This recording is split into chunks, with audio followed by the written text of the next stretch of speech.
अल्हम्दुलिल्लाहि रब्बिल आलमीन वस्सलातु वस्सलामु अला रसूलिहिल अमीन व अला आलिहि व सहबिहि अजमाइन। इन उरीदु इल्लल इस्लाह मस्ततअतु मा तौफीक़ी इल्ला बिल्लाह अलैहि तवक्कलतु व इलैहि उनीब। रब्बि इश्रह ली सदरी व यस्सिर ली अमरी वहलुल उक़दतम मिन लिसानी यफ़क़हू क़ौली। या अय्युहल्लज़ीना आमनु तक़ुल्लाहा हक़्क़ तुक़ातिह व ला तमूतुन्ना इल्ला व अंतुम मुस्लिमून। मुहतरम भाइयों और बहनों, अस्सलाम वालेकुम। मैं एक ट्रांसिट पर यहाँ आया। मुझे असल में क़तर जाना था। मेरा टिकट पहले बना हुआ था औरंगाबाद, हैदराबाद, क़तर। जब यहाँ के प्रोग्राम कैंसिल कर दिया 3 दिन का, तो टिकट दिल्ली से बहुत महंगा हो गया। इसके वजह से यहाँ आना पड़ा। लेकिन बहुत खुशी की बात है, आप लोगों के दरमियान कुछ मिनट रहने का मौका मिला। खुशी इसके वजह से है, आप सब एम्बिशियस लोग हैं, ख्वाहिश रखने वाला लोग, और डेवलपमेंट के तरफ, ग्रोथ के तरफ आप जाना चाहते हैं। तो एम्बिशियस लोगों के साथ रहना ही एक खुशी की बात है। इंशाअल्लाह आपके ख्वाहिशात, उम्मीदें अल्लाह ताला पूरी करे और बेहतर से बेहतर काम करने का मौका अल्लाह ताला अता फरमा दे।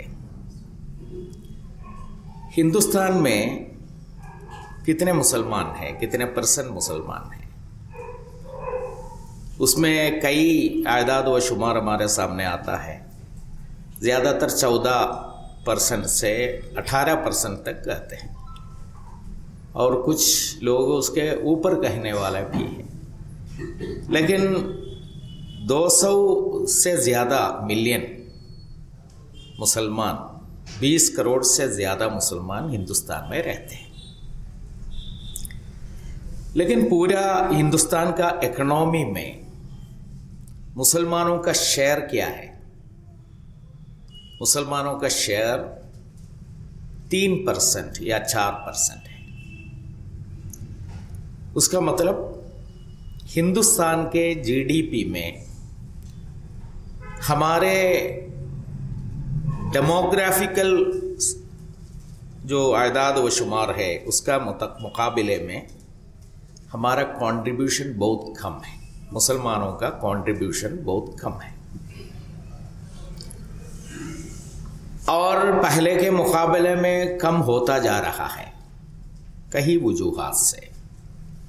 लेकिन आप एक चीज़ समझना चाहिए कि किसी कम्युनिटी, कोई कम्युनिटी अपने मुल्क के लिए, मुल्क के जीडीपी के लिए, इंटरनल इनकम के लिए कोई कंट्रीब्यूट नहीं करता, उनका मुल्क में, सोसाइटी में कोई वजन नहीं होता, कोई वजन नहीं होता।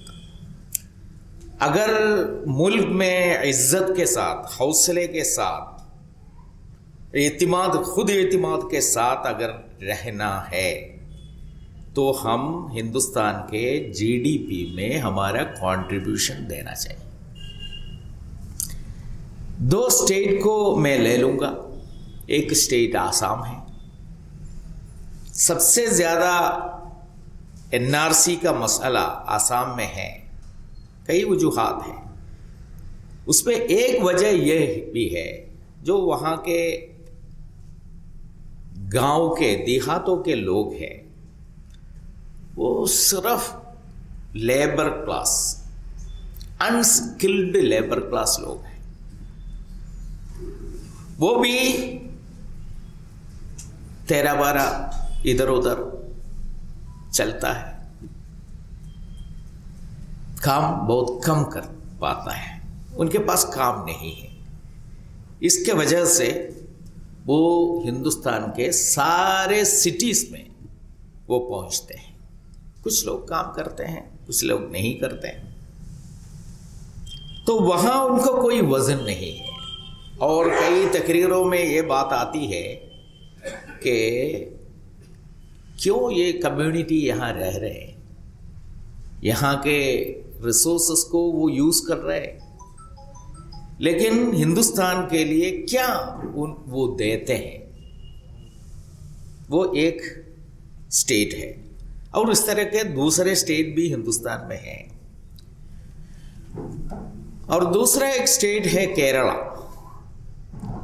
केरला में 26% मुसलमान हैं, लेकिन वो मुसलमान एक अच्छा खासा तबका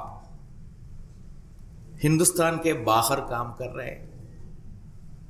सिर्फ शहरों से नहीं है, गांवों से भी बाहर काम करने वाला है। और वहाँ से फॉरेन मनी जो बेचते हैं वो अच्छा खासा है। बड़े बड़े मालदार लोग भी वहाँ हैं, उसमें यूसुफ अली जैसे लोग भी शामिल हैं। अब नए जो मालदार लोग भी उभर कर आए हैं। तो केरला में मुसलमानों को एक वज़न है, एक इज्जत है, और उनको अवॉइड करते हुए केरला इकोनॉमी आगे नहीं बढ़ सकता। तो लोग चाहते हैं ये लोग भी हमारे साथ रहें। तो ये आप इसमें तफसील से बात करना नहीं चाहता हूँ, यही कहना चाहता हूँ कि एक मुल्क के जीडीपी में एक कम्युनिटी अच्छा खासा कंट्रीब्यूट नहीं कर रहे हैं तो उनका इज्जत पे, उस पे एतिमाद पे सवाल उठाया जाता है। हिंदुस्तान में मुसलमान कहाँ रहते हैं? ज़्यादातर मुसलमान रहते हैं अर्बन एरियाज़ में, मेट्रो सिटी में नहीं, अर्बन एरियाज़ और सेमी अर्बन एरियाज़ में मुसलमान रहते हैं। तो आपके यहाँ महाराष्ट्र में भी आप देखेंगे तो लखनऊ, ये औरंगाबाद के लेवल पर जितने सिटीज़ हैं वो सिटीज़ में मुसलमान ज़्यादा रहते हैं। और फिर कहाँ रहते हैं? लोग रहते हैं सबर्बन एरिया में। Suburban area means urban area के अटैच्ड जो कॉलोनीज होता है, अनऑथराइज्ड कॉलोनीज, वहाँ रहते हैं।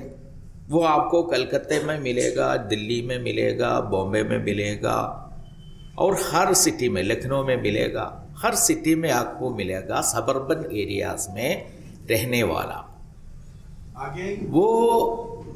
वो माइग्रेंट लोग हैं। माइग्रेंट लोग वो कहाँ से आता है? वो लोग आता है आसाम से, बिहार से, बंगाल से, उड़ीसा से, वेस्टर्न यूपी से लोग आकर सबर्बन एरिया में अपने जगह तलाश करता है। वो माइग्रेशन है, लेकिन अनप्लान्ड माइग्रेशन है। हर कम्युनिटी के लोग माइग्रेट करते हैं सिटी में। तो अर्बनाइजेशन एक कॉमन फिनोमिना है आज के हिंदुस्तान में, लेकिन दो तरह का माइग्रेशन है। एक प्लान्ड माइग्रेशन, जगह लेते हैं, वहाँ इमारतें बनता है, वहाँ सारा इंफ्रास्ट्रक्चर बनता है, रोड होता है, पानी होता है, और बिजली होता है, और रोशनी होता है, हवा चलता है, उसके मुताबिक कायदे से वहाँ इमारतें बनती हैं। जहाँ अनप्लान्ड माइग्रेट होता है, वो अनप्लान्ड माइग्रेंट, वो उनको रोशनी नहीं मिलेगा, पानी नहीं मिलेगा, बिजली नहीं मिलेगा, और कुछ भी नहीं मिलेगा। वो रह रहे हैं, उनके पास टॉयलेट नहीं होगा, पीने के पानी नहीं होगा, रहने का जगह नहीं होगा। इस तरह रहने वाले जो चौपड़ियों में, स्लम्स एरिया में रहने वाला भी मुसलमान बहुत है। और फिर देहात में भी मुसलमान है। देहात में इस मिडिल हिंदुस्तान में कम है, लेकिन नॉर्थ ईस्ट बेल्ट में मुसलमान बहुत ज़्यादा रहता है। तो इन लोगों की एम्पावरमेंट, ये एम्पावरमेंट एक बड़ी बात है और उसके लिए हम तैयार होना चाहिए। हिंदुस्तान में सबसे ताकतवर कम्युनिटी फिजिकली वो मुसलमान है। क्यों? मुसलमानों के अंदर नौजवान बहुत ज़्यादा है। बूढ़े लोगों के मुकाबले में नौजवान और बच्चे बहुत ज़्यादा है। हमारा बर्थ राइट बहुत ज़्यादा है और दूसरों के मुकाबले में। तो उसका मतलब ये एक नौजवान कम्युनिटी है। ये नौजवान कम्युनिटी के साथ मैन पावर है। अगर स्किल्ड लोगों, अनस्किल्ड लोगों को सेमी स्किल्ड बनाया जाए और सेमी स्किल्ड लोगों को स्किल्ड बनाया जाए तो बहुत बड़ी तब्दीली हिंदुस्तान में आने का इम्कान है। तो उसमें छोटे छोटे कारोबार की बहुत बड़ी ज़रूरत है। एक दिन में नजातुल्लाह सिद्दीकी साहब के घर गया था अलीगढ़ में। वहाँ जाकर देखा, उनसे बात कर रहे थे माइक्रो फाइनेंस इदारे के बारे में। तो माइक्रो फाइनेंस के बारे में और इस्लामिक पर्सपेक्टिव में हम क्या करना है वो उसके बारे में बातचीत हुई। उसके बाद मुझे एक सवाल किया। वो सवाल ये था, आप दिल्ली से आ रहे हैं और दिल्ली मुरादाबाद पहुंचने के पहले देखिए कितने इमारतें बन गई है, कितने कॉलेजेस है, कितने इंस्टीट्यूशन से, यूनिवर्सिटी से, फैक्ट्री से और कितने अपार्टमेंट से। एक बड़ा तबका वहाँ बढ़ रहा है, सारे इंफ्रास्ट्रक्चर वहाँ है। उसमें आपके मुसलमानों के शेयर कितना है? मैं जाकर तलाश करना शुरू किया, बहुत पुअर था। हमारा कोई शेयर ही नहीं था।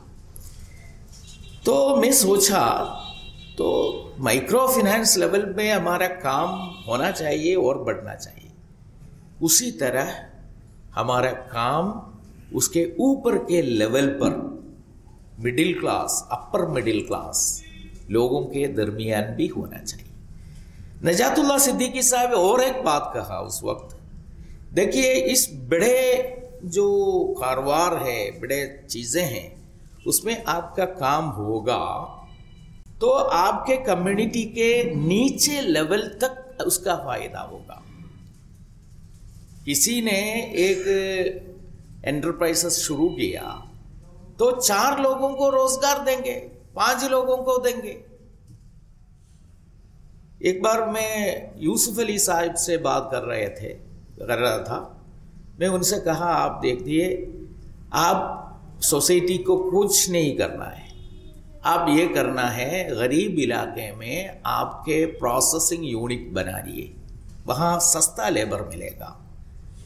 तो एक प्रोसेसिंग यूनिट में 500, 1000 लोगों को आपको रोजगार दे सकता है।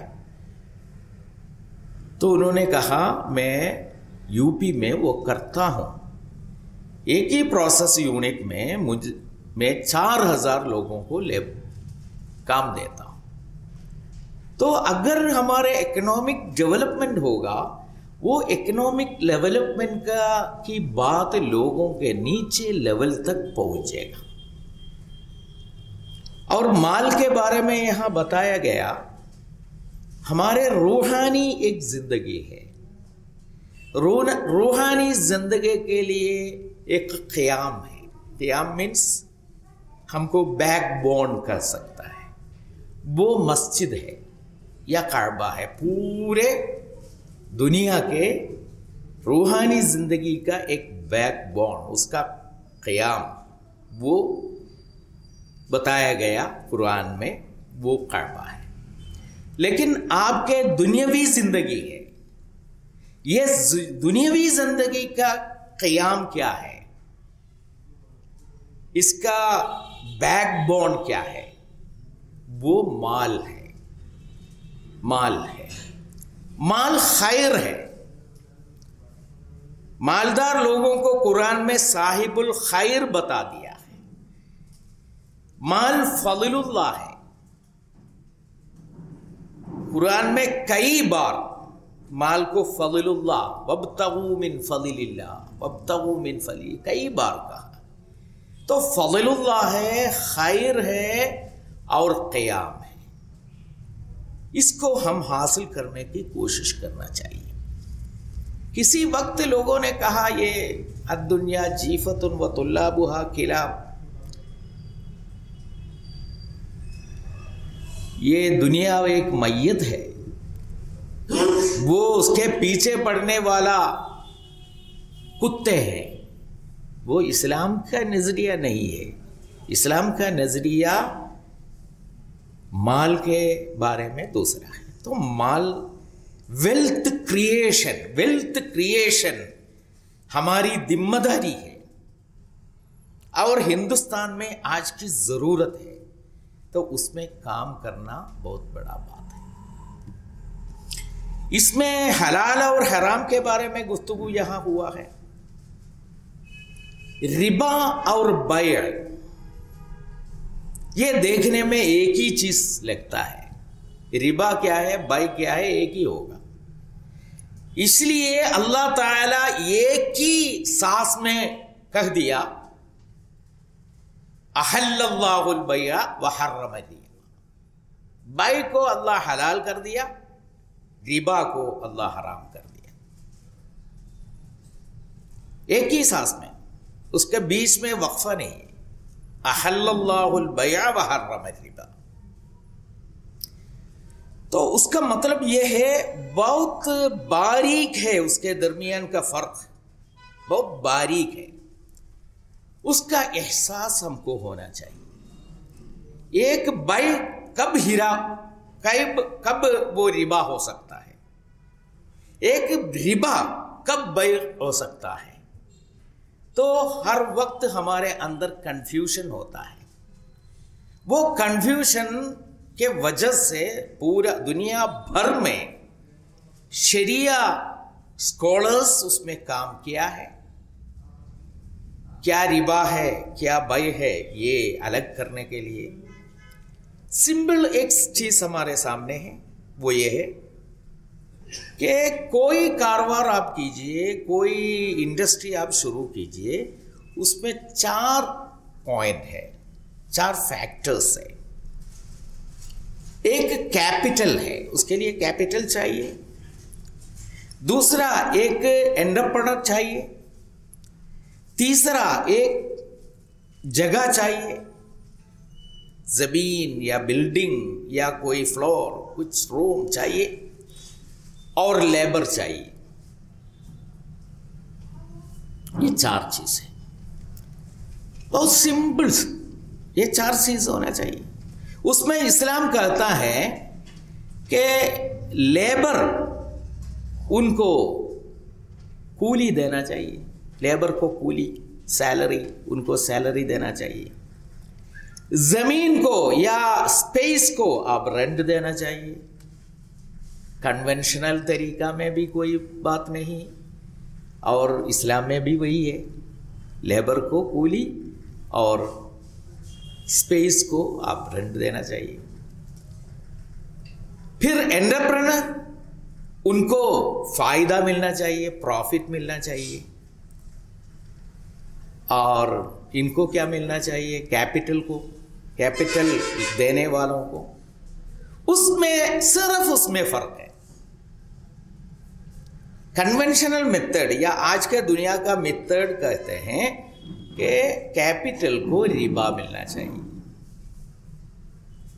और आप क्या कहते हैं, आप कहते हैं कि कैपिटल के जो कैपिटल देने वाला सिस्टम को और एंटरप्रेन्योर को, ये दोनों को प्रॉफिट शेयर करना चाहिए। अगर एंटरप्रेन्योर को नुकसान होगा तो यहाँ भी नुकसान होगा, उनको बहुत ज्यादा फायदा मिलेगा, इनको भी फायदा मिलेगा। सिर्फ उसमें फर्क है। इस्लामी इकोनॉमी का असल वही है। लेकिन ये ठीक तरह से समझकर बाई और रिबा को अलग करना एक बड़ा बारीक चीज है, उसमें हम और देखना चाहिए।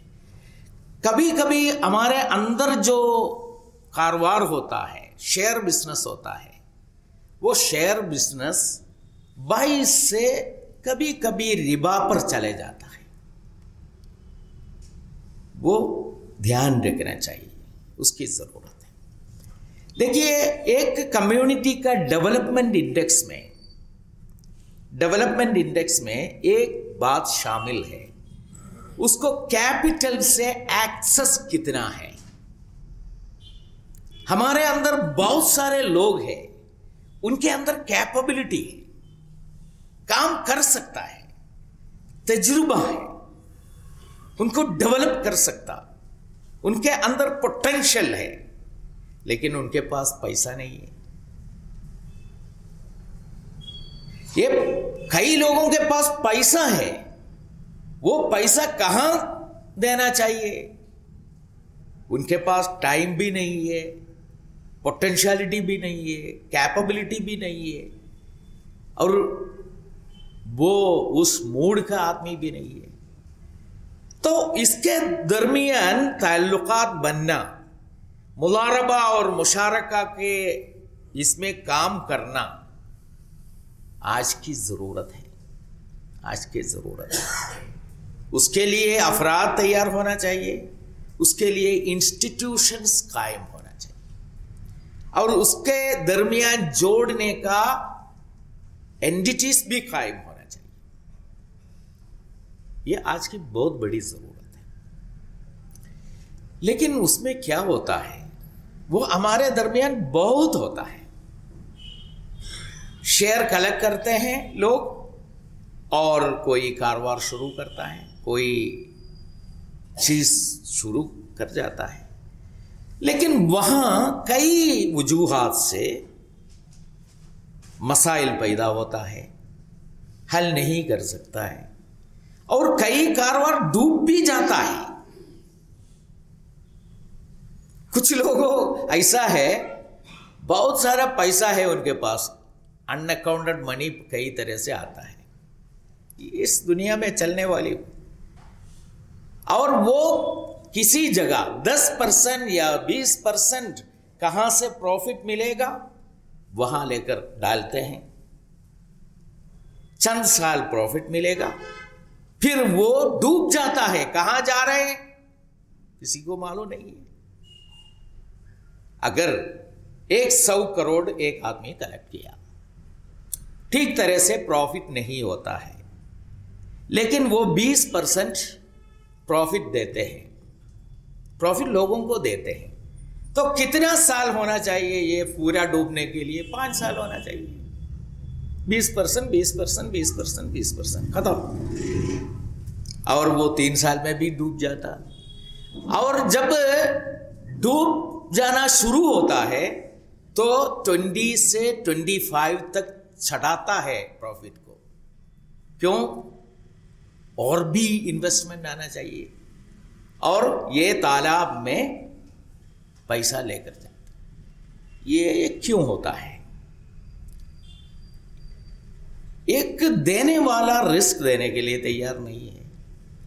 कार्ल मार्क्स कहा है कि कैपिटल के बारे में वो ज्यादा बात किया है। वो उन्होंने कहा, कार्ल मार्क्स, कैपिटल एक ऐसा चीज है, वो खुद एक्ट करता है, उसका मालिक क्या सोचते हैं वो भी ये नहीं सोचता है। कैपिटल खुद एक्ट करता है। 10% प्रॉफिट मिलेगा तो कैपिटल हरकत शुरू करेगा, 20% प्रॉफिट मिलेगा, चलकर वो प्रॉफिट के तरफ जाएगा, और 30% मिलेगा, कैपिटल दौड़ कर जाएगा प्रॉफिट के तरफ। अगर 50% मिलेगा, ये कैपिटल अपने मालिक को भी खत्म करके आगे बढ़ेगा।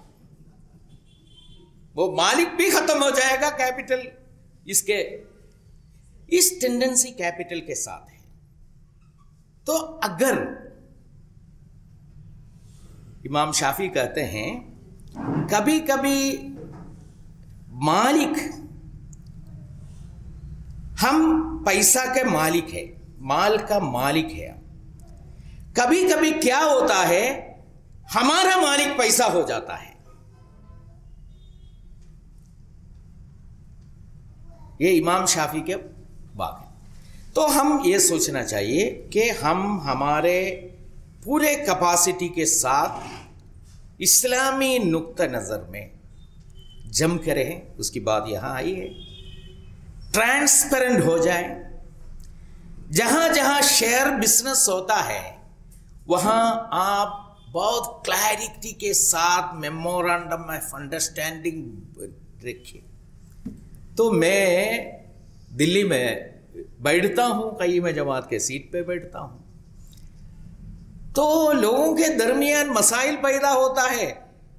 कारोबार शुरू करने के पहले कोई नहीं पूछते, लेकिन मसाइल पैदा करता है, वो हल करने का काम जमात को है, वो वहां आता है।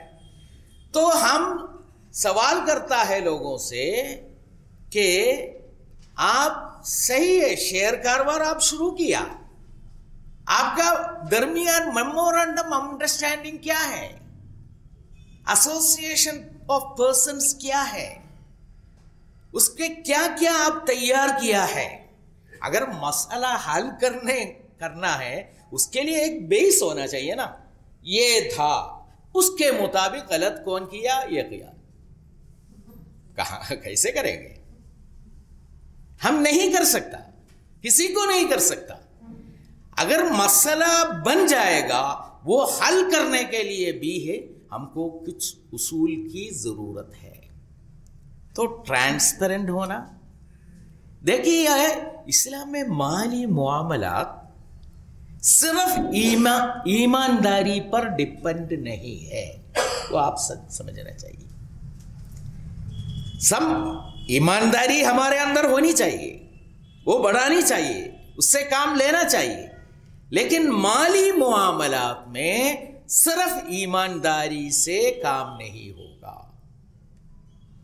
एक मोहल्ला का प्रेसिडेंट है, दूसरा इमाम है, उनके दरमियान है, क्या है तो हम ही है, क्यों लिख कर रखता है? और दो जमात के लोग हैं, बहुत ईमानदारी में उनका मशहूर नाम है, तो फिर क्यों लिख कर रखते हैं? लेकिन आप समझना चाहिए ये इस्लाम में सिस्टम बहुत ज्यादा।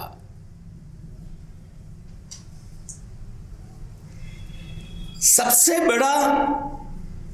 बड़ी सूरतुल बकरा है, और कुरान में सबसे बड़ी आयतुद्दैन है। आयतुद्दैन क्या डील कर रहे हैं? वो डील कर रहे हैं आप सिस्टम से काम चलाइए।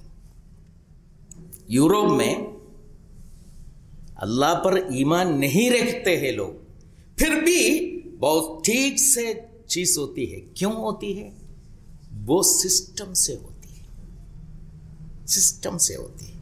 तो सिस्टम, ट्रांसपेरेंसी और हलाल हराम का जो सोच, ये तीनों मिलकर हमको आगे बढ़ना चाहिए।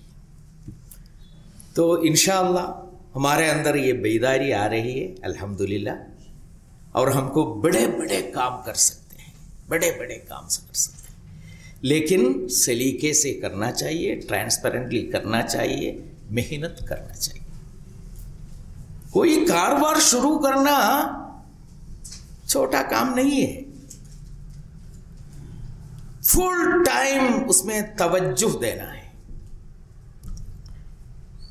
स्टार्टअप करना, स्टार्टअप के बाद वो एस्टैब्लिश करना, एस्टैब्लिश करने के बाद स्केल अप करना। मुझे अब 30,000 मिल रहा है, इससे वो काफी है, इसके मेरे बच्चे का पढ़ाई हुआ, मेरे जिंदगी इसके काफी है। वो सोच सकता है, लेकिन एक कम्युनिटी ऐसा पूरे तौर पर नहीं सोच सकता। सिर्फ पढ़ाई चलना ये नहीं है, क्रिएट करना है, वेल्थ क्रिएशन करना है। उसके लिए मेहनत करके वेल्थ क्रिएट करके लोगों को देना है और हदिया करना है, ज़कात देना है, सदका देना है, लोगों को काम भी देना है और पूरे कम्युनिटी को उभारने की कोशिश करना चाहिए। इंशाअल्लाह अल्लाह ताला मदद करे। मेरी बात कुछ ज़्यादा हो गया तो मैं ख़त्म करता हूँ। व आखिर दावाना अनिल हम्दुलिल्लाहि रब्बिल आलमीन।